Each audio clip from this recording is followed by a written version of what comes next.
High above the Judean Desert, an ancient fortress stands as a silent witness to one of history's most extraordinary acts of defiance.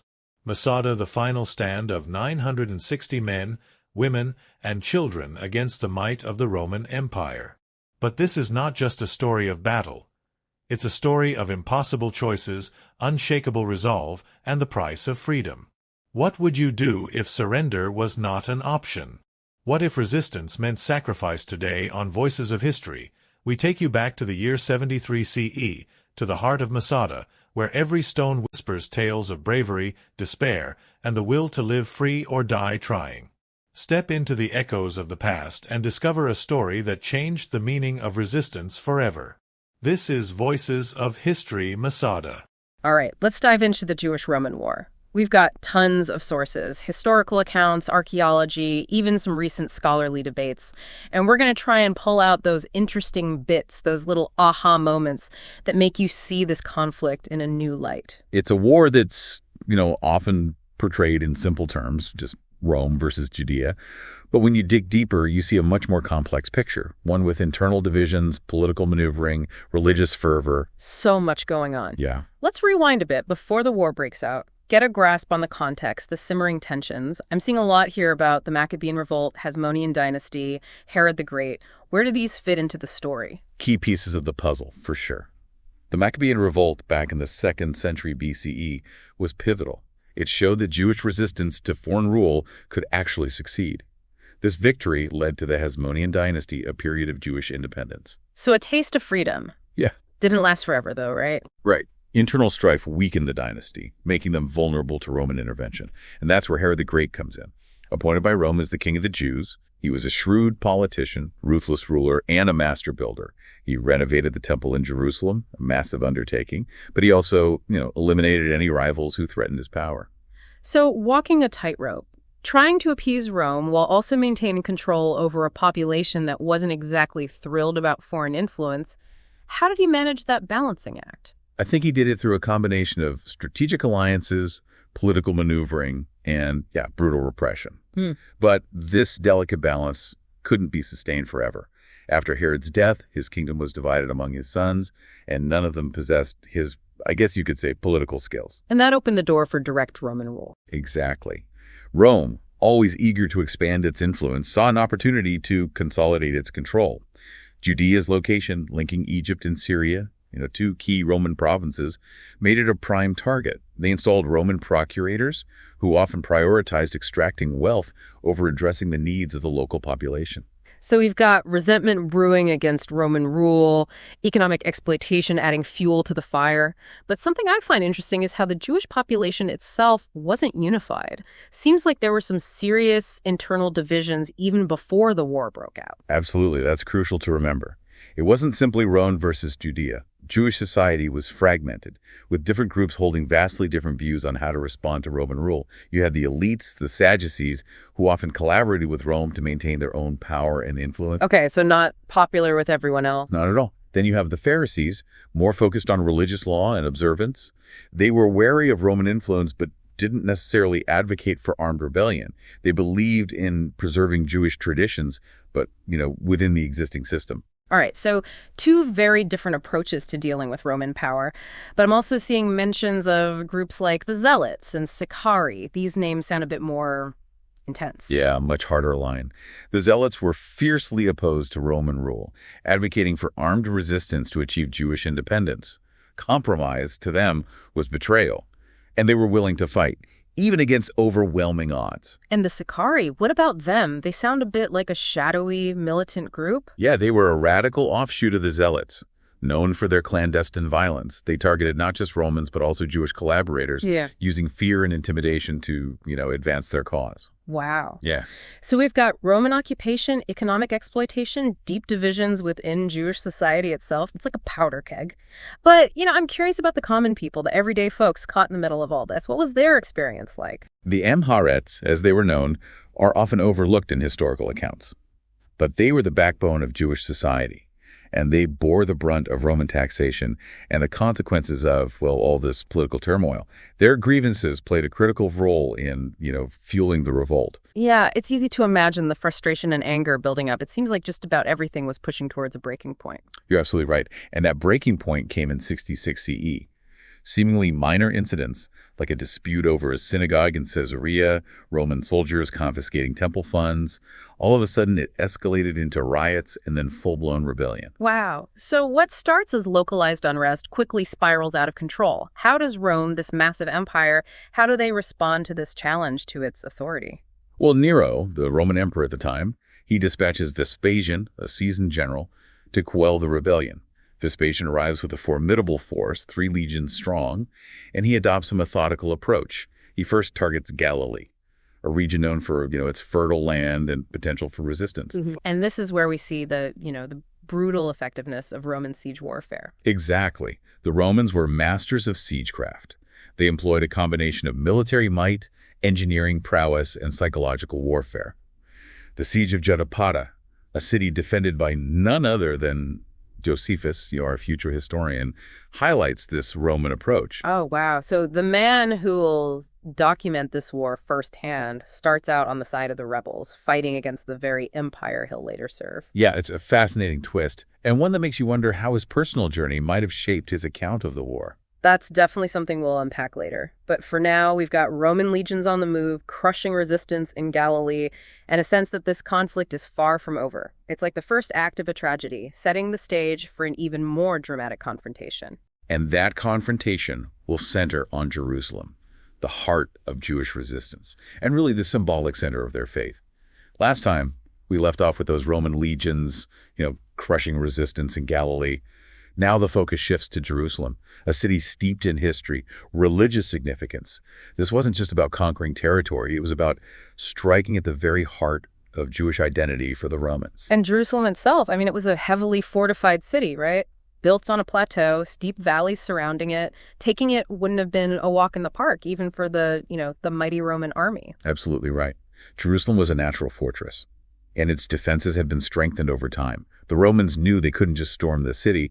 They needed a more calculated, ultimately much more brutal approach. We're talking siege, right? Surrounding a city, cutting off supplies, waiting for the defenders to starve or surrender. Exactly. It played to Roman strengths: discipline, organization, a willingness to just outlast their enemies. Titus, now in command, his father, Vespasian, goes back to Rome, claims the imperial throne. Titus inherits this war that's going to define his legacy, and he implements this siege strategy with ruthless efficiency. So Titus, ambitious, eager to prove himself, what were some of the key challenges he faced besieging Jerusalem? Besides those massive walls. Well, just imagine trying to control hundreds of thousands of Roman soldiers engaged in a long and grueling siege. Supplies had to be brought in from distant regions, siege engines constructed, and the soldiers themselves, keeping them disciplined, keeping them motivated. Then there was the constant threat of counterattacks from within the city. Yeah, it sounds like a logistical nightmare, even before you consider the human element, the fear, the uncertainty. What about the people trapped inside Jerusalem? What was their experience like? Must have been horrific. The city was overcrowded with refugees from the countryside, food and water became scarce, and diseases just spread like wildfire. Josephus, our historian, paints a grim picture of the suffering endured by those trapped within the walls. But it wasn't just the physical hardships, was it? We talked about those divisions within Jewish society earlier, being under siege. I imagine that would just amplify those tensions. Absolutely. The different factions, the zealots, the Sicarii, even those who just wanted to survive, they were all vying for power, for resources within the besieged city. Josephus describes scenes of infighting, factions battling each other while the Roman army tightens its grip. It was a city tearing itself apart from within. So you've got external pressure from the Roman siege, and then this internal pressure cooker of factionalism, desperation. Seems almost inevitable that things would end badly. They did. Despite their bravery, their determination, the defenders were outmatched. The Romans' relentless assault, superior siegecraft, and the defenders' own internal conflicts. Finally, they breached the city walls. Summer of 70 CE. This is it, right? The fall of Jerusalem, a turning point in Jewish history, must have been devastating. Not just militarily, but symbolically. It was a catastrophe. The Romans, driven by a desire to make an example of Jerusalem, unleashed a wave of destruction. The city looted, burned, Thousands killed or sold into slavery.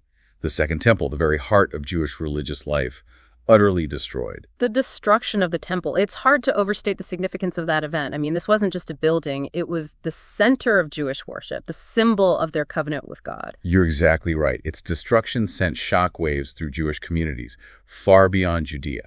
It forced a fundamental rethinking of religious practice, a shift away from temple-based ritual towards a more decentralized, text-centered tradition. Yeah. Profound loss, one that continues to resonate even today. But amidst this tragedy, there's still one final chapter to this story. A story of defiance, a desperate last stand against, overwhelming odds. Masada. Masada, a name that has become synonymous with resistance. A story that captures both the tragic heroism and the complex realities of this conflict. So we've witnessed the fall of Jerusalem, the destruction of the temple. What leads us to Masada? Who were these people who held out against Rome long after the rest of Judea had fallen? They were a group of Sicarii, those radical zealots we discussed earlier. They'd seized Masada early in the war, took advantage of its remote location, natural defenses, a plateau overlooking the Dead Sea, surrounded by sheer cliffs. Sounds almost impregnable. What motivated them to hold out when all hope seemed lost? I think their motives were complex, a belief that God would ultimately deliver them from their enemies. They also had a deep hatred of Rome, seeing it as a force of oppression and paganism. So a combination of religious fervor, a burning desire for freedom. How did they manage to withstand the Roman siege, though? I mean, Masada might be a natural fortress, but it couldn't have been easy facing the full force of the Roman military. The Romans, under Flavius Silva, faced a daunting challenge. Masada's natural defenses were formidable. The Sicarii, outnumbered, but they were determined to fight to the death. And the Romans weren't known for giving up easily. How did they approach this final siege? Did they try and storm the fortress, or was it a more strategic approach? They realized a direct assault would be, suicidal. So they employed a tactic that showcases their engineering genius. They built a massive siege ramp, colossal structure made of earth and timber, gradually ascending that western slope of Masada. It's hard to imagine the sheer scale of that project. Thousands of men laboring for months just to build a ramp. Yeah, a testament to Roman determination and engineering prowess. And this ramp, it allowed them to bring their heavy siege engines within range. Ultimately, they breached the fortress in the spring of 73 CE. So the inevitable end draws near. Romans have breached the walls, the defenders are outnumbered, outmatched. What happens next? Is there a final, desperate battle? What happened next is a matter of debate, really, and it's become shrouded in myth and legend. Josephus, our primary source, describes a tragic scene. The Sicarii defenders, facing certain defeat, unwilling to surrender to the Romans, chose mass suicide, rather than submit to slavery or death at the hands of their enemies. Mass suicide. It's a difficult concept to grasp, especially from our modern perspective. But for these defenders, trapped on top of this isolated plateau, facing a relentless enemy, it might have seemed like the only option left. It is a chilling reminder of the brutal realities of ancient warfare and the lengths to which people would go to defend their beliefs, their freedom. But we have to remember, our understanding of this event is filtered through Josephus, a man with his own complex motivations. Makes you wonder how much of his account is historical fact and how much is shaped by his desire to present a particular narrative to his Roman patrons. That's precisely the challenge when dealing with ancient sources, right? We have to read between the lines, consider the author's perspective, acknowledge the gaps in our knowledge. But even with these limitations, the story of Masada continues to captivate us, speaks to those enduring themes of resistance, sacrifice, the struggle for freedom. So we've journeyed through this tumultuous Jewish-Roman war. Simmering tensions, the fall of Jerusalem, that haunting final stand at Masada. Now let's turn to the man who chronicled it all, Titus Flavius Josephus. His story is almost as complex as the war itself. He's a fascinating figure, yeah. A Jewish priest, a rebel commander, a Roman captive, and ultimately a historian under Roman patronage. To understand his writings, you got to understand his background. Adds another layer to this whole deep dive. Oh, for sure. It's not just the events, right, but how those events were recorded, interpreted, makes you wonder how much his personal experience, shaped his portrayal of the conflict. You can't really separate Josephus the historian from Josephus the man. His account, The Jewish War, is full of vivid details, dramatic scenes, insightful analyses. But it's also a work written by a man deeply embedded in the Roman world, Yeah, I mean, he wasn't just some neutral observer, right? He started fighting against the Romans, captured, then switched sides, became a Roman citizen. Did he genuinely believe in Roman rule, or was it just like a matter of survival? Historians have debated that for centuries. Some see Josephus as a pragmatist, someone who recognized that resistance was futile, chose to work within the system to preserve Jewish culture. Others might see him as a traitor, though, right? Someone who betrayed his own people to save himself. Tough to reconcile those two perspectives, especially when you consider how brutal the Roman conquest was. Yeah, a complex issue, no easy answers.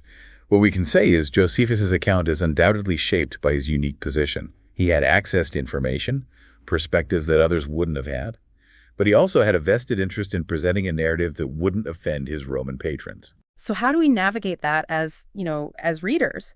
Appreciate the value of his work while acknowledging potential bias. It's about critical reading. Yeah. You need to be aware of his background, motivations, intended audience. We should compare his account to other sources, even if those sources are fragmented or incomplete. Almost like being a detective. Right. You're trying to piece together the truth from, a bunch of clues, some of which might be misleading or deliberately obscured. Yeah. We have to ask, what's he emphasizing? What's he downplaying or leaving out? Whose perspective is he privileging? Asking these questions helps us unravel the layers of interpretation, get closer to, I think, a more nuanced understanding of this complex conflict. It's like what we talked about earlier, history being a conversation, an ongoing process of interpretation and reinterpretation. Josephus is just one voice in that conversation, albeit, a prominent one. A voice that continues to spark debate and challenge assumptions. Yeah. Definitely. He might not be perfectly objective, but he offers a window into the minds of the people who lived through this tumultuous period, both Romans and Jews. It helps us grapple with those enduring questions of power, resistance, the complexity of identity. We've covered a lot in this deep dive, not just the Jewish-Roman War, but also the challenges of interpreting the past. We've seen how personal experience shapes historical narratives and how even, the most trusted sources can be biased, incomplete. Yeah, and I think one of the key takeaways here is critical thinking. History isn't just about memorizing dates and names.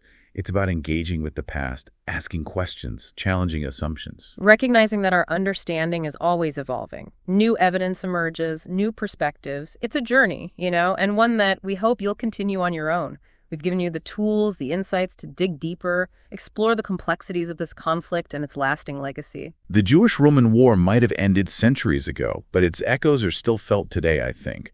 Reminds us of the human cost of conflict, the complexity of identity, the enduring struggle for freedom and self-determination. These are themes that continue to shape our world, and by understanding the past, we gain a better understanding of the present. Absolutely. Thanks for joining us on this deep dive. We hope you found it thought-provoking. Until next time, keep exploring, keep questioning, and keep diving deep.